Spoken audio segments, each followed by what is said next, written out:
kami hidup hanya dari Engkau, hanya dari firman-Mu. Dan pada sore ini Tuhan, kami mau memilih yang terbaik, duduk di kaki Tuhan untuk mendapatkan firman-Mu yang sangat berguna dalam hidup kami. Tolong kami Tuhan untuk betul-betul bisa fokus mendengar apa yang Tuhan mau ajarkan kepada kami, agar kami bisa terus mengejar kebenaran. Terima kasih Bapa dalam Tuhan Yesus. Mari sama-sama kita yang mengejar kebenaran, kita katakan amin. Silakan duduk saudara-saudara. Ya, kita masih dalam topik besar tahun ini, Pursuing the Truth, dan saya juga masih di Pursuing the Truth in the Way of Christ, dan sekarang kita pada part yang kelima. Untuk mengingatkan kita kembali, part yang pertama dan kedua kapan? Itu adalah di bulan Februari tanggal 8 dan tanggal 15. Sedangkan part yang ketiga dan keempat itu di bulan April tanggal 12 dan tanggal 9. Dan sekarang kita di 1 Mei ini kita masuk di Pursuing the Truth in the Way of Christ part yang kelima. Dan ini masih skema besar yang disampaikan oleh Bapak Rohani. Dan saya mengkotakkan kata way karena kita sekarang belajar tentang jalan. Kita sama-sama berdiri dan memperkatakan Amsal 15 ayat 9. Saya akan bacakan untuk kita bersama. Kita sama-sama memperkatakan, jalan orang fasik adalah kekejian bagi Tuhan, tapi siapa mengejar kebenaran dikasihinya. Amin. Puji Tuhan. Kita akan masuk pada konteks Pursuing the Truth, dan saya akan mengajak kita untuk fokus pada jalan, way. Kita akan ambil dalam dua bagian firman Tuhan. Bagian pertama di Perjanjian Lama, bagian kedua di Perjanjian Baru dari surat Timotius. Kita akan mulai di Amsal yang tadi kita baca, nats pembimbing. Kita sekarang baca konteksnya. Amsal 15, 1-9. Jawaban yang lemah lembut meredakan kegeraman, tapi perkataan yang pedas membangkitkan amarah.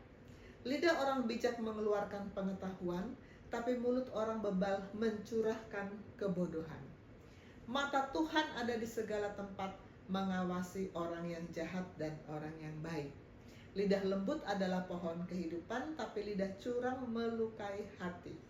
Orang bodoh menolak didikan ayahnya, tapi siapa mengindahkan teguran adalah bijak. Di rumah orang benar ada banyak harta benda, tapi penghasilan orang fasik membawa kerusakan. Ayat 7, bibir orang bijak menaburkan pengetahuan, tapi hati orang bebal tidak jujur. Ayat 8, korban orang fasik adalah kekejian bagi Tuhan, tapi doa orang jujur dikenanya. Ayat 9, ini adalah nats pembimbing kita. Jalan orang fasik adalah kekejian bagi Tuhan, tapi siapa mengejar kebenaran dikasihinya. Ya, sekarang kita masuk pada bagian yang kedua di Perjanjian Baru dari 2 Timotius. Ada 5 ayat, 2 Timotius 3, 1-5. Saya akan bacakan. Ketahuilah bahwa pada hari-hari terakhir akan datang masa yang sukar. Manusia akan mencintai dirinya sendiri dan menjadi hamba uang. Mereka akan membual, menyombongkan diri. Mereka akan menjadi penfitnah. Mereka akan berontak terhadap orang tua dan tidak tahu berterima kasih, tidak memperdulikan agama, tidak tahu mengasihi, tidak mau berdamai, suka menjelekkan orang, tidak dapat mengekang diri, garang, tidak suka yang baik, suka berkhianat, tidak berpikir panjang, berlagak tahu, lebih menuruti hawa nafsu daripada menuruti Allah. Secara lahiriah mereka menjalankan ibadah mereka, tapi pada hakikatnya mereka memungkiri kekuatannya. Jauhilah mereka itu.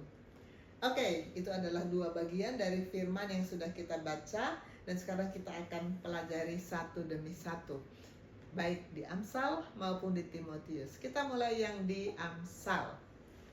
Saya sudah tayangkan slide ini sebelumnya. Kitab Amsal mengajarkan tentang bagaimana hidup dengan bijak dan benar di mata Tuhan. Ada minimal 5 poin utama yang saya baca di literatur. 1, 2, dan 3 adalah tentang takut akan Tuhan, adalah awal dari kebijaksanaan, dan kebijaksanaan itu membawa kebahagiaan dan kesuksesan, dan orang bijak akan mendengar nasihat dan mengikuti jalan yang benar. Ini untuk yang part ini tentang kebijaksanaan, tentang hikmat, tentang wisdom, saya sudah pernah sharingkan di 2 tahun yang lalu. Dan yang kelima, kebenaran dan kasih, ini saya sharingkan di part yang ketiga. Jadi sekarang kita fokus pada bagian yang keempat, jalan orang benar dan orang fasik. Kita ada di pilihan mau jalan orang benar atau jalan orang fasik. Kita mulai dari ayat pertama. Jawaban yang lemah lembut meredakan kegeraman, tapi perkataan yang pedas membangkitkan marah. Saya pernah mengalami ketika visit di salah satu ruang VIP. Ruang VIP kan pasien dan keluarganya kan namanya juga VIP ya, punya punya ekspektasi tinggi gitu. Jadi saya sedang selesai visit, saya sedang menulis data di meja saya, lalu 8 orang muda mengerumuni saya. Semuanya mukanya tegang, nadanya tinggi, volume suaranya besar, komplain semua. Sebetulnya komplainnya bukan sama kami, karena mereka ini baru pindah, pasien baru, kecewa di rumah sakit sebelumnya. Tapi dicurahkannya ke kami. Mereka menceritakan kekecewaannya tuh dengan kami nggak nyaman mendengarnya. Jadi sebetulnya saya bisa saja menyuruh berhenti, kan bukan saya gitu ya. Tapi ayat ini mengatakan jawaban yang lemah lembut meredakan kegeraman. Maka saya mau praktekkan. Setiap pertanyaan, setiap komplain saya jawab dengan lemah lembut, dengan senyum, lemah lembut, senyum. Akhirnya muka mereka yang kencang pelan-pelan kendor, nada yang tinggi pelan-pelan turun, volume suara yang keras pelan-pelan mengecil, dan akhirnya kita bisa bersepakat bagaimana kita bisa menolong pasien itu. Jawaban yang lemah lembut meredakan kegeraman. Kedua, lidah orang bijak mengeluarkan pengetahuan, tapi mulut orang bebal mencurahkan kebodohan. Kita akan fokus pada 2 kalimat, kedua kata, mengeluarkan dan mencurahkan. Mengeluarkan, kalau mengeluarkan kan satu-satu ya, mengeluarkan uang dari dompet selembar itu memang mengeluarkan. Jadi kalau orang bijak mengeluarkan pengetahuan itu seperlunya. Tapi orang bebal mencurahkan. Makanya kalau marah tuh mencurahkan kebodohan. Hati-hati dengan lidah. Rasul Yakobus khusus bicara panjang lebar tentang dosa karena lidah. Yakobus 3, 5-6 saya akan bacakan. Demikian juga lidah, walaupun satu anggota kecil dari tubuh, namun dapat memegahkan perkara-perkara yang besar. Lihat betapapun kecilnya api, ia dapat membakar hutan yang besar. Lidah pun adalah api, ia merupakan satu dunia kejahatan dan mengambil tempat di antara anggota-anggota tubuh kita sebagai sesuatu yang dapat menodai seluruh tubuh dan menyalakan roda kehidupan kita, sedang ia sendiri dinyalakan oleh api neraka. Hati-hati, lidah kecil tapi dampaknya besar. Jangan gunakan lidah untuk hal-hal yang tidak memuliakan Tuhan. Dengan lidah kita memuji Tuhan, tapi dengan lidah kita juga bisa mengutuk dan bisa untuk sebaliknya tidak memuliakan Tuhan. Kuasai lidah. 3. Mata Tuhan ada di segala tempat mengawasi orang yang jahat dan orang yang baik. Ini CCTV ya. Dulu waktu saya masih belum berpengalaman, belum ke kedutaan. Di kedutaan saya kan orangnya pecicilan, semua suka saya godain, saya ajak bercanda. Jadi di kedutaan pun saya mau ngajak bercanda, tapi teman-teman saya bilang apa? Saya bingung lah, kenapa nggak boleh ngobrol? Ada CCTV. Oh, ternyata kalau ada CCTV kita diawasi. Kita diawasi. Kita harus sangat menjaga kelakuan kita. Mata Tuhan ada di segala tempat, CCTV surgawi ada di mana-mana, kita diawasi. Ini video yang pernah saya buat sebagai ilustrasi. Bedanya kalau kita diawasi dan kita tidak diawasi. Ini saya kalau merasa tidak diawasi, saya ya udah jalan biasa. ekspresi ya begini. Orang gak ada yang lihat. Tapi kalau saya tahu ada murid saya yang sedang menvideokan, ekspresinya begini loh. Ada CCTV surgawi yang terus mengawasi kita, maka beri penampilan yang sesuai dengan standar surgawi. Amin. Nah, mulai dari ayat 4, 5, 6, 7, 8, 9 ini ada perbedaan dua jalan yang sangat berbeda. Mulai dari lidah lembut dan lidah curang. Lidah lembut membawa adalah pohon kehidupan. Lidah curang melukai hati, itu ayat 4. Ayat 5, orang bijak dan orang bodoh, semuanya berlawanan. Orang bijak mengindahkan teguran, orang bodoh menolak didikan. Jangan menolak didikan, yaitu bodoh. Keenam, antara benar dan fasik. Orang benar banyak harta karena Tuhan menganugerahkan dan memelihara. Orang fasik, penghasilan orang fasik membawa kerusakan. Mungkin penghasilannya besar, mungkin hartanya banyak, tapi kebocorannya juga banyak. Karena itulah orang fasik, banyak kerusakan. Ayat 7, bijak bebal. Bibir orang bijak menaburkan pengetahuan, hati orang bebal tidak jujur. Kembali dua jalan yang berbeda. Ayat 8, jujur fasik. Orang fasik kekejian, orang jujur diperkenan Tuhan. Dua ekstrim yang berbeda. Ayat 9 yang tadi kita jadikan as pembimbing. Jalan orang fasik kekejian bagi Tuhan, tapi orang yang mengejar kebenaran dikasihinya. Kembali dua ekstrim. Jadi kalau kita lihat di ayat 4, 5, 6, 7, 8, 9, ada dua jalan yang memang ekstrim berbeda dan memang gak pernah bisa bersatu. Karena orang curang, bodoh, fasik, bebal pasti ujungnya ke sono. Ujungnya menuju maut. Sedangkan orang lembut, bijak, benar, jujur, ujungnya kekekalan bersama Allah. Ada dua jalan. Kita pilih yang mana? Dua jalan ini tidak bisa pindah-pindah ya. Kalau pindah-pindah, sekarang saya ikut Tuhan, tapi nanti seminggu di depan saya mau ikut kedagingan. Kalau pindah-pindah apa yang terjadi? Nggak maju-maju. Maju terus. Kalau pilih yang ke kiri ya maju terus untuk ke neraka. Iya. Kalau pilih yang kanan maju terus untuk kekekalan bersama Allah di surga. Amin. Kita lihat dari 2 Timotius. Ayat pertama, ketahuilah bahwa pada hari-hari terakhir akan datang masa yang sukar. Sekarang masa yang sukar? Ya, sekarang masa yang sukar. Apa-apa sulit sekarang. Harga-harga, bahan bakar, semua sulit sekarang. Bapak Rohani mengatakan ini injury time. Ini hari-hari terakhir dan sudah injury time. Saya waktu masih awal-awal ikut pemuritan dulu, saya belajar tentang agenda kerajaan Allah. Agenda kerajaan Allah. Dari tahun 0 bergulir terus, tahun 1800, tahun 1900, tahun 2000, 2010. Ini sudah hampir ketemu loh. Sudah hampir ketemu.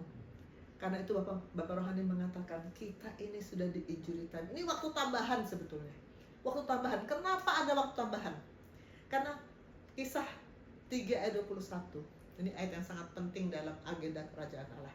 Kristus itu harus tinggal di sorga sampai waktu pemulihan segala sesuatu. Kita adalah kaki tangan Allah untuk bekerja memulihkan segala sesuatu bersama-sama dengan Allah. Supaya Kristus bisa datang kembali dengan segala kemuliaannya. Ini hari-hari terakhir, ini injury time. Dan pada injury time ini, ayat 2, manusia akan mencintai dirinya sendiri, menjadi hamba uang. Manusia mencintai dirinya sendiri. Coba kita lihat di kendaraan umum. Orang-orang muda duduk dengan santai. Datang nenek-nenek, dibiarkan aja berdiri. Mencintai diri sendiri. Menjadi hamba uang. Ini slide gambar ini inspirasi Bapak Rohani di grup isi. Orang menjadi hamba uang karena uang yang menggerakkan, uang yang memotivasi kita melakukan ini, itu demi uang. Kita menjadi hamba uang.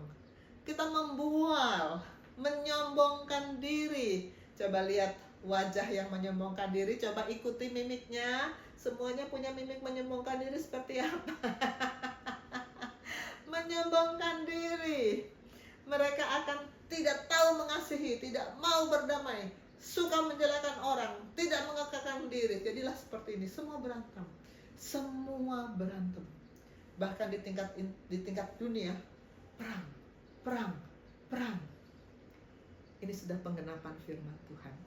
Suka berkhianat, tidak berpikir panjang, berlagak tahu, lebih menuruti hawa nafsu daripada menuruti Allah. Kita punya free will. Dengan free will, kehendak bebas, kita bisa memilih. Saya mau ikuti hawa nafsu atau saya mau ikuti Allah. Kita pilih yang mana? Ada dua jalan yang tidak bisa menyatu. Makin lama makin jauh ke sana, makin lama makin jauh ke sana. Kalau kita pilih yang kiri, hawa nafsu. Kalau kita pilih yang kanan, kita akan sesuai firman. Pertanyaannya, milih yang mana ditentukan oleh apa? Yang lebih banyak kita kasih makan itu yang mana? Kita memberi makan lebih banyak yang mana? Daging atau roh?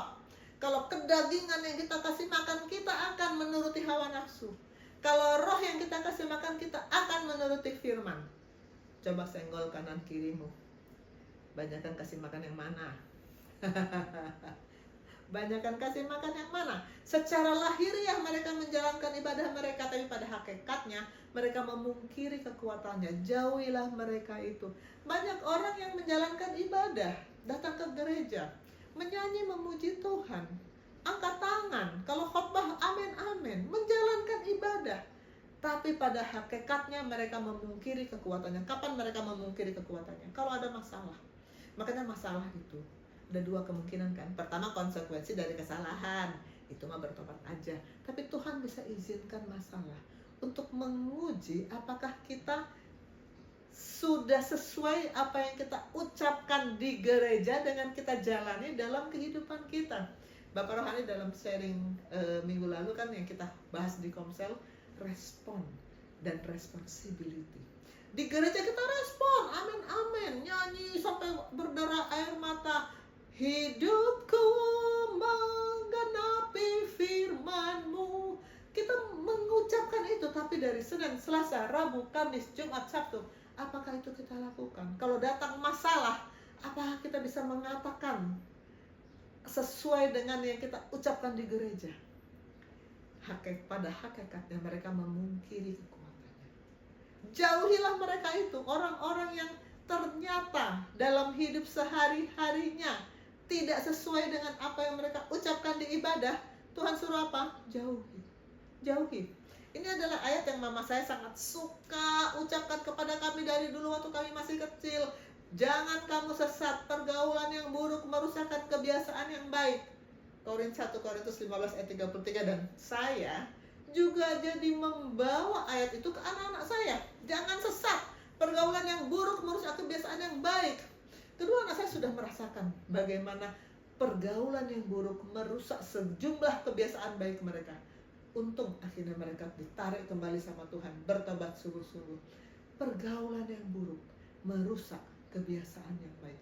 Jauhi mereka itu. Berteman sih boleh, tapi jangan menjadi akrab, karena itu akan bikin kita terikut pada pergaulan yang buruk. Sekarang kita vote. Jalan kiri atau kanan. Kalau di jalan kiri, maka kita akan sesuai dengan inspirasi Bapak Rohani ini. Kecenderungan manusia di akhir zaman, manusia akan mencintai diri sendiri, menjadi hamba uang, berontak terhadap orang tua, tidak tahu berterima kasih, tidak mempedulikan agama, berorientasi pada fasilitas. Jadi hanya mengejar fasilitas, tapi tidak mengakui otoritas, tidak menghormati orang tua, apalagi menghormati Tuhan, menghormati agama. Inilah, kalau pilih jalan ke kiri, kita akan ikut kecenderungan manusia pada akhir zaman. Akhirnya kita akan memenangkan hawa nafsu. Tapi kalau kita pilih jalan ke kanan, kita akan mengejar kebenaran di jalan Kristus. Dan mengejar kebenaran di jalan Kristus adalah mengejar untuk menangkap. Karena firman yang akan mengendalikan kita. mengejar untuk menangkap. Filipi 3, kita sudah belajar Filipi di Pursuing the Truth yang di akhir tahun 2015 saya sampaikan 2 kali berturut-turut dari Filipi. Bukan seolah-olah ini Paulus yang menulis, bukan seolah-olah aku telah memperoleh hal ini atau telah sempurna, melainkan aku mengejarnya kalau aku dapat menangkapnya, karena aku pun telah ditangkap oleh Kristus. Mengejar artinya mengejar sungguh-sungguh, mengejar dengan tujuan untuk menangkap. Radap dalam bahasa Ibrani, mengejar sampai dapat. Saya punya murid, ini bukan yang sekarang ya, yang grup yang lalu. Tapi karena yang sekarang ini baru. Yang lalu pernah seorang bilang ini sama saya, dokter, saya bisa nggak sih dapat nilai A? Soalnya nilai A tuh sekarang sulit banget. Benar ya, sulit ya, kan angkanya harus 86 ke atas baru bisa dapat A. Terus saya bilang, ya bisa kalau kamu mengejar dengan sungguh-sungguh sampai menangkap, bisa. Caranya bagaimana dokter? Pilih kasus yang berbobot, pilih kasus yang sulit. Kebanyakan kan kalau koas pilih kasus yang gampang, gak mau banyak mikir. Yang gampang aja DBD, gastritis yang gampang. Pilih yang sulit, yang complicated. Lalu diskusi dengan saya. Lalu anak ini betul-betul dia memilih kasus yang sulit. Tiap hari saya datang pagi-pagi, dia sudah siap dengan laptopnya. Dokter, ini sudah betul-betul saya koreksi. Saya nggak pernah koreksi sekali jadi, pasti berulang-ulang. Besoknya koreksi, besoknya saya lihat lagi, saya koreksi lagi. Besoknya saya lihat lagi, saya koreksi lagi. Tapi anaknya sungguh-sungguh mengikuti, mengerjakan yang saya suruh, sehingga akhirnya memang hasilnya bagus dan dia bisa dapat A. Kelvin, ini murid saya sekarang, kamu udah tahu ya kalau mau dapat A bagaimana. Kata Pastorio, A plus apa? A plus retreat. Untuk ikut retreat ini, sebagian orang mungkin gampang, sebagian orang enggak. Ada yang curhat ke Pastor Jerry, Pastor, saya ingin ikut tapi pendanaan saya nggak cukup. Karena untuk anak-anak yang belum bekerja itu kan tergantung sama orang tua, nggak semua pendanaannya cukup. Terus Pastor Jerry bilang, ada jalan keluar. Pokoknya kalau berusaha sampai bisa mendapat, pasti ada jalan keluar. Dan puji Tuhan, bisa ikut. Saya untuk ikut retreat nggak gampang. Walaupun cuma 1 hari Sabtu ini saya cuti, tapi banyak sekali yang harus saya bereskan. Tindakan-tindakan saya itu kan nggak bisa dialihkan ke orang lain. Saya mesti pindahkan ke hari ini. Jadi saya overtime berhari-hari supaya saya Sabtu bisa free. Jadwal mengajar kita mundurin kan. Ada Kelvin yang tahu, mundur karena memang tidak mudah. Lalu saya mesti mengurus cuti, saya juga harus mendaftar, menjalani proses mendaftar. Saya juga mesti bikin siapkan slide, kan tiba-tiba saya ditugaskan untuk sharing ini. Saya bikin slide kan nggak gampang, perlu waktu. Lalu ada lagi tugas baru dari ketua panitia, mimpin senam. Itu juga harus dipersiapkan. Tidak mudah, tapi saya katakan saya mau mengejar sampai menangkap. Saya mau mengejar sampai mendapat. Itu pursuing the truth in the way of Christ. Amin. Kita lihat apa kata Alkitab tentang tokoh yang mengejar. Kata mengejar bukan sekedar ikut atau melakukan, tapi mencari dengan sungguh-sungguh dan terus-menerus. Pertama. Kedua, menjadikannya sebagai tujuan hidup. 3, ada unsur usaha aktif, bukan pasif. Sekarang kita lihat satu demi satu. 1, mencari dengan sungguh-sungguh dan terus-menerus. Sungguh-sungguh dan terus-menerus. Seperti orang mengejar sesuatu yang sangat berharga, tidak mau berhenti sebelum mendapatkannya, dan ini memerlukan keseriusan, ketekunan, dan fokus. Yang masih sekolah sedang mengejar sarjana. Bisa nggak main-main untuk jadi sarjana? Nggak bisa. Belum lama ini murid saya di wisuda sarjana kedokteran. Mencapai sarjana kedokteran emang gampang. Perlu keseriusan, perlu kesungguh-sungguhan. Serius. Apalagi kedokteran adalah ilmu pembelajaran seumur hidup. Harus serius. Serius adalah kata sifat yang berarti sungguh-sungguh, tidak bergurau, tidak main-main. Kita nggak boleh main-main dengan Tuhan. Karena Tuhan tidak pernah main-main dengan kita. Ketika Yesus dipaku di kayu salib, Dia tuh sungguh-sungguh dengan kita. Dia nggak bergurau dengan kita, Dia sungguh-sungguh dengan kita. Maka kita jangan sampai main-main dengan Tuhan. Tadi keseriusan, kedua ketekunan. Harus tekun. Tekun adalah sikap rajin, bersungguh-sungguh, ulet, konsisten dalam melakukan suatu pekerjaan atau belajar untuk mencapai tujuan. Tekun. Saya pernah mengalami beberapa kali sedang bikin tulisan. Tiba-tiba entah salah pencet bagaimana hilang tulisannya. Kalau saya nggak tekun, udahlah. Itu juga ya paling berapa sih? Apa sih hasilnya? Tapi karena saya belajar untuk tekun, oke, kita mulai lagi dari awal.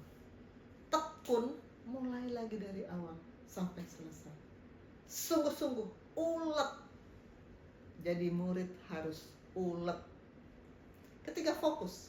Fokus adalah memusatkan perhatian, memusatkan energi, memusatkan mental pada satu target tertentu untuk meningkatkan efisiensi dan mencapai tujuan. Harus fokus kalau mau mengejar kebenaran. Fokus, jangan lihat kanan kiri. Kalau saya sedang mengajar, saya bisa melihat yang fokus yang mana. Kalau dia lihat mata saya bisa katakan ini fokus. Tapi kalau dia sedang menunduk, itu mas sedang jawab chat, langsung saya bilang sama dia, saya tadi ngomong apa? Nggak bisa jawab karena nggak fokus. Kedua, menjadikan sebagai tujuan hidup. Tadi yang pertama apa? Bersungguh-sungguh ya. Yang kedua, jadikan kebenaran itu sebagai tujuan hidup. Artinya, kebenaran dan kasih bukan tambahan. Bukan tambahan, tapi sesuatu yang dikejar sebagai prioritas. Kita punya prioritas 1 apa? 2 apa? 3 apa? Kebenaran harus menjadi prioritas pertama. Saya pernah bicara tentang prioritas di tahun 2023, 3 tahun yang lalu, ya 3 sesi berturut-turut. September, Oktober, tentang prioritas. Dan ketika itu saya katakan, jadikan Tuhan prioritas.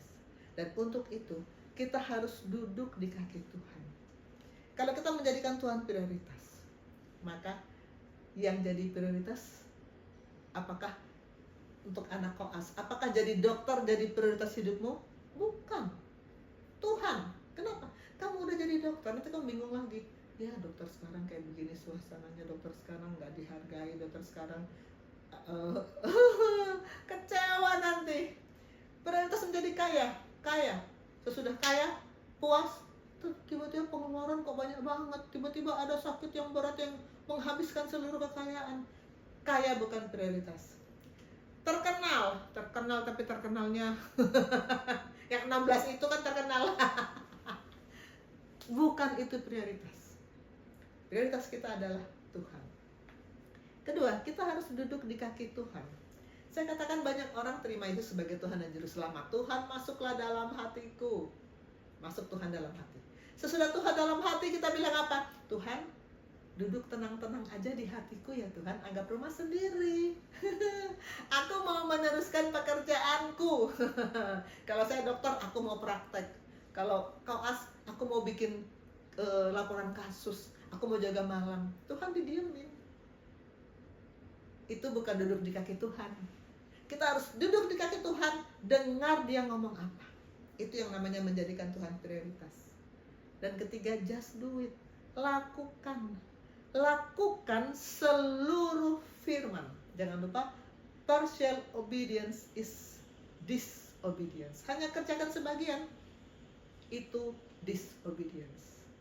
Yohanes 14 ayat 15, siapa yang hafal? Jika kamu mengasihi aku, kamu akan menuruti segala perintahku. Bukan sebagian, segala perintahku. Ini pada part yang pertama. Part yang kedua saya tambahkan 1, 2, 3 sama. Saya tambahkan otoritas dan fasilitas. Karena banyak orang tidak mau menghargai otoritas, tapi mau memanfaatkan fasilitas. Tidak bisa seperti itu kalau kita mau memprioritaskan Tuhan. Kita harus menghargai otoritas Tuhan. Jangan hanya mau fasilitas tapi tidak mau tunduk pada otoritas. Dan yang ketiga, saya tambahkan beri untuk pekerjaan Tuhan dan doa sesuai perintah Tuhan. Saya mau menyoroti doa. Karena banyak orang yang menganggap doa itu sebagai daftar permintaan. Saya mengasihi Tuhan maka saya berdoa, tapi yang kamu doain apa sih? Minta ini, minta itu, minta ini, minta itu. Doa bukan daftar permintaan. Minta boleh, tapi bukan itu yang paling penting. Bukan itu yang menunjukkan Tuhan prioritas. Doa Bapa kami, apa kalimat pertama? Bapa kami yang di surga, dikuduskanlah nama. Doa kita supaya Tuhan tolong hidupku, supaya hidupku bisa kudus dan menguduskan namamu. Itu bukan permintaan. Itu yang menjadikan Tuhan prioritas. Ketiga, ada usaha aktif, bukan pasif. Bukan menunggu kebenaran itu datang sendiri, tapi kita harus aktif melatih diri. Ubah karakter, rela dikoreksi, mau bayar harga. Di sharing kita sedang mengejar kebenaran ya.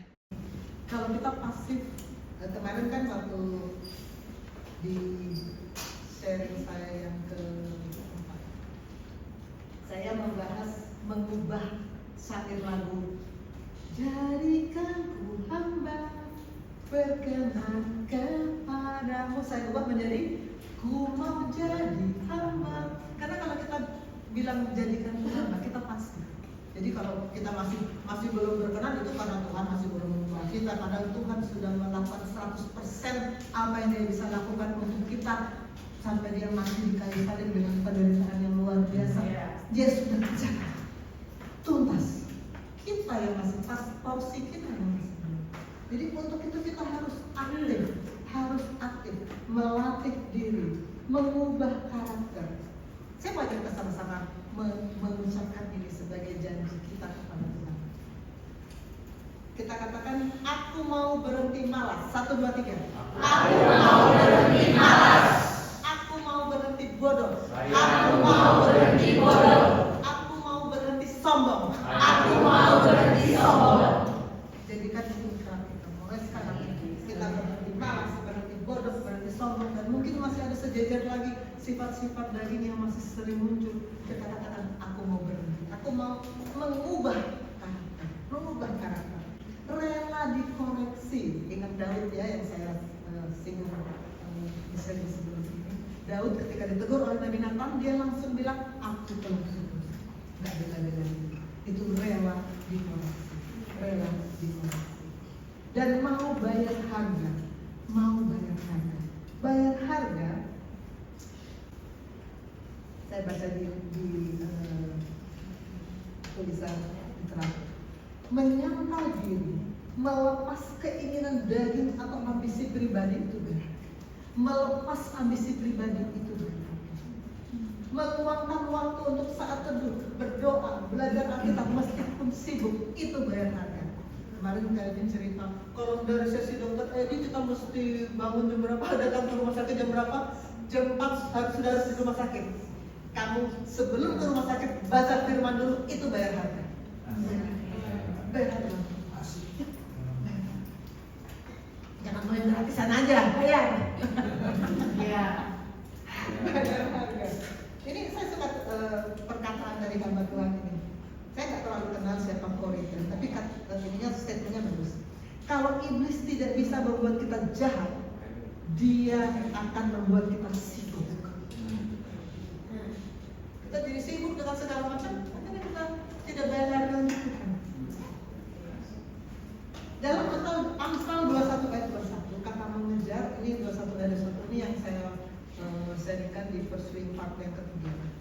Kata mengejar berasal dari kata Ibrani, rolet, akar kata radaf, itu bahasa Indonesia ya, tapi intinya adalah memburu dengan tekad.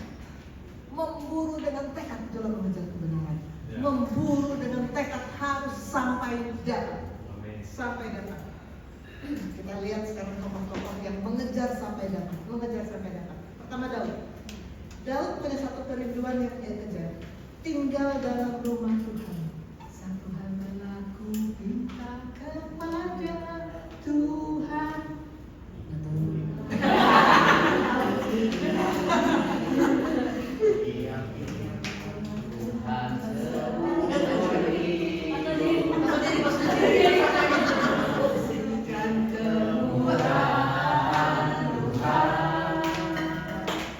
Tuhan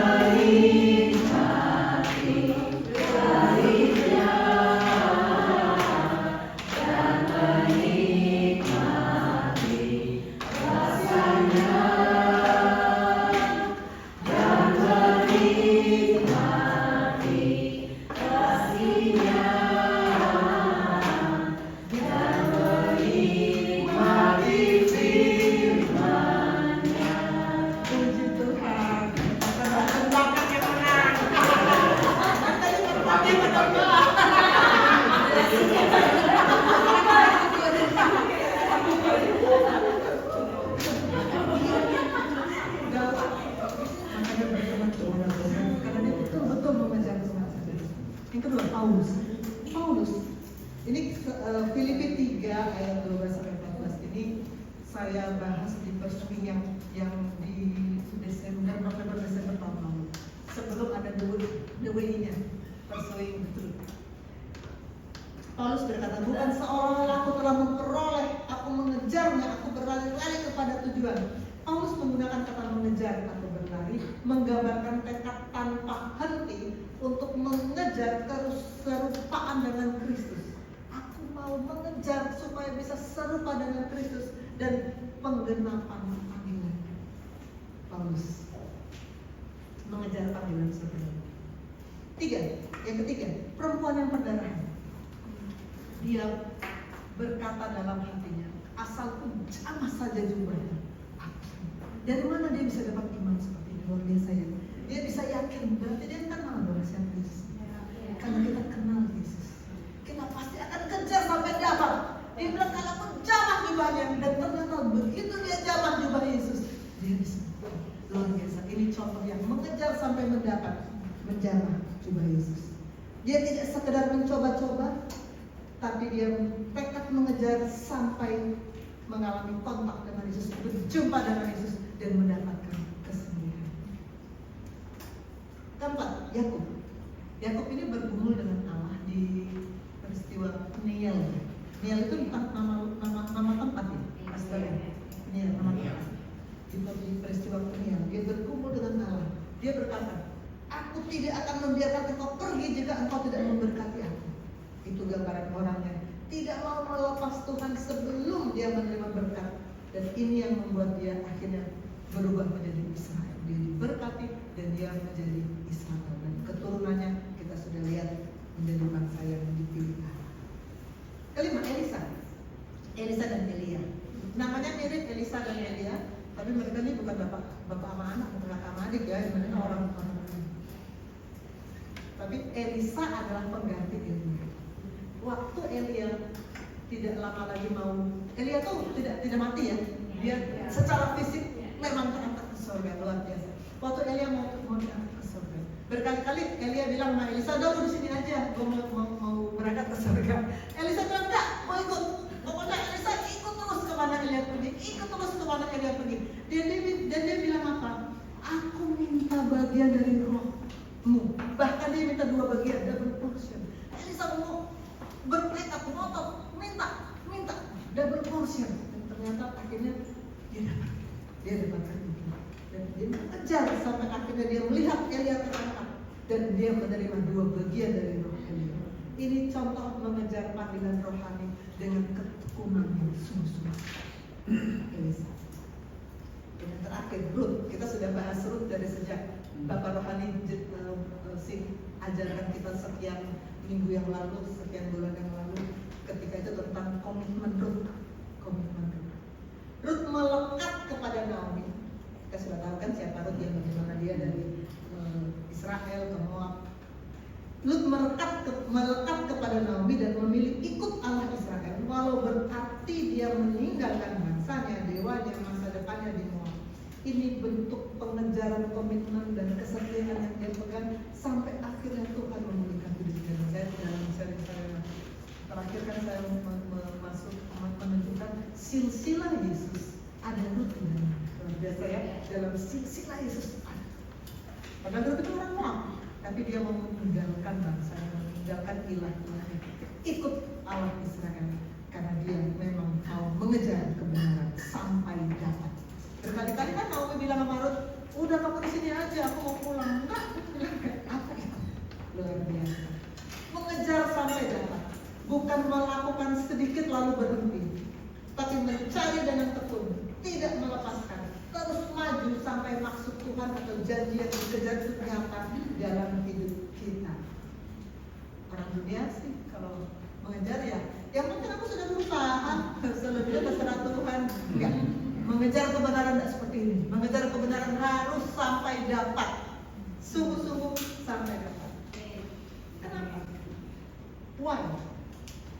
Ini pursuing the truth yang in the way, ini yang kelima. Jadi artinya why-nya sudah muncul berkali-kali ya. Jadi alasan why kenapa sudah muncul berkali-kali. Jadi apalagi ya? Apalagi alasannya? Dalam Matius 7 ayat 13 sampai 14 Tuhan disebutkan, masuklah melalui pintu yang sempit, sebab pintu dan jalan yang menuju ke neraka besar dan lebar. Way itu jalan itu kan terbagi dua. Kita mau yang kiri atau yang kanan. Yang kiri besar dan lebar, tapi ujungnya neraka. Yang kanan sempit, tapi itu yang ujung kita kekalahan bersama dengan Tuhan. Kenapa harus in the way of Christ? Karena kita maunya yang kanan, yang kekekalan bersama Tuhan. Walaupun sempit, walaupun tidak banyak dipilih orang, bahkan sedikit yang memilih di situ, itu yang mesti kita pilih. Karena kita tahu ujungnya kekekalan bersama Tuhan. Di situ ada hidup. How? Bagaimana? Ini saya ulang lagi selain Pastor Cakap. Kalau Anda ingin benar-benar mengejar kebenaran, satu-satunya jalan adalah Anda harus abide, meno, tinggal dalam Tuhan. Dan tinggal dalam Tuhan ini saya sharingkan di tahun lalu, 17, 25, 24 dan 31, tiga sesi berturut-turut tentang hidup dalam Kristus. Dan ketika itu kesimpulannya adalah mau hidup dalam Kristus. 1, kita harus memiliki Roh Kristus. 2, kita harus rela dibentuk. 3, kita harus siap diuji. 4, kita harus tertanam, jangan pindah-pindah, tertanam di rumah Tuhan, dan kita harus berakar, bertumbuh. Dengan cara itu kita bisa kembali, kita bisa meno di dalam Kristus. Dan yang kedua, kita harus menjadi murid. Di Instagram saya, kita kan mendefinisikan siapa kita di Instagram itu ya. Saya tulis teacher, doctor, teacher, disciples. Saya tulis begitu, doctor, teacher, disciples. Suatu saat tiba-tiba datang orang berobat ke saya. Terus dia bilang gini, dokter, rumah saya di Cinere. Saya kejar dokter ke sini karena saya baca di Instagram dokter ada tulisan disciples. Luar biasa. Saya nggak nyangka saya tulis begitu kan cuma karena memang saya membutuhkan. Saya ngajar tapi saya mau. Tapi orang sampai cari saya karena dia baca disciple. Dan saya bilang sama dia, betul Bapak, saya cinta Tuhan dan saya mau jadi murid. Saya bilang. Dan kita kebetulan memang dia juga sedang mencari kebenaran dan kita kemudian berdiskusi tentang kebenaran di sambil sesi dia berobat ke sana. Disciple of Christ. Believe plus obedience itu disciple. Lebih detail lagi, believe in Jesus, continue in His word, continue bukan cuma sekali-sekali, continue itu adalah disciple of Jesus. Kita sekarang di sini sedang menjadi murid. Kita akan terus menjadi murid. Kita mau terus jalan ke kanan, nggak pakai pindah-pindah, apalagi pindah ke kiri, tidak, ke kanan. Way of Christ kita akan terus ambil. Saya boleh minta pastor kesayangan saya bersama dengan anak kesayangan saya.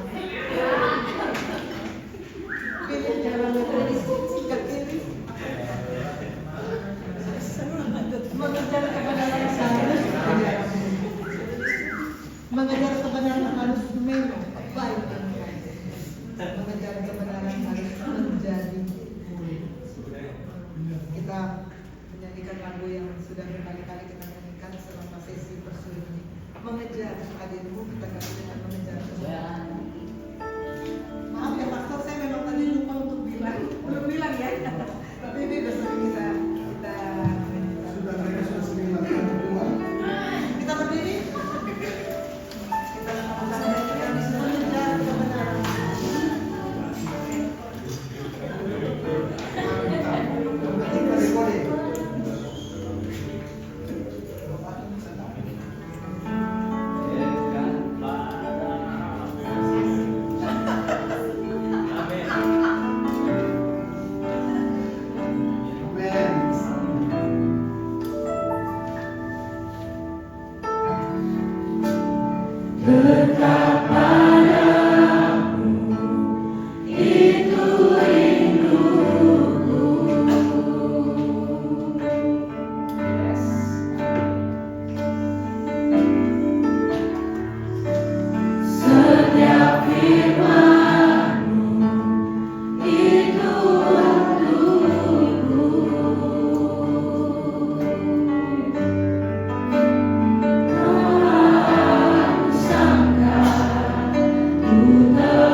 kami dan hidup kami boleh menjadi saksi memuliakan nama. Sama-sama kita katakan.